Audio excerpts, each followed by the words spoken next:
Здравейте! Днес искам да ви покажа как да си направите Gmail почта. Как да направите регистрация в Gmail почта. За целта трябва да стартирате вашия браузър, който притежавате, и в лентата за търсене трябва да напишете gmail.com. След това натискате върху Създайте профил. И в дясно трябва да попълните задължителния формуляр, който ви излиза, като име попълваме Иван, фамилно име Колев, потребителско име Иво Колев 07 @gmail.com. Тук трябва да създадем парола. Може най-малко трябва да бъдат 8 знака.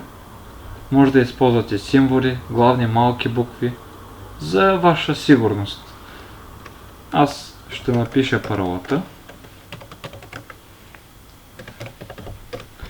и отдолу трябва да повторим нашата парола.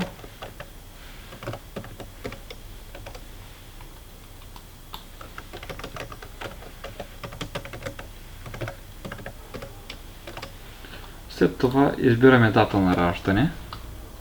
Пишем дата на раждане. При мен е 1 януари 1990 и избираме пол. Пишем телефонния си номер.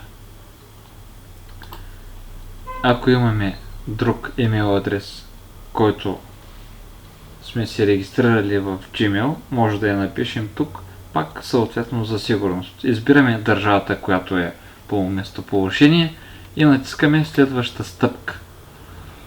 Тук поверителността и условията, приемаме поверителността. И тук вече успешно сме създали Gmail почта, успешно сме си направили регистрация в Gmail почта и по такъв начин можете да си направите сами, може да се регистрирате.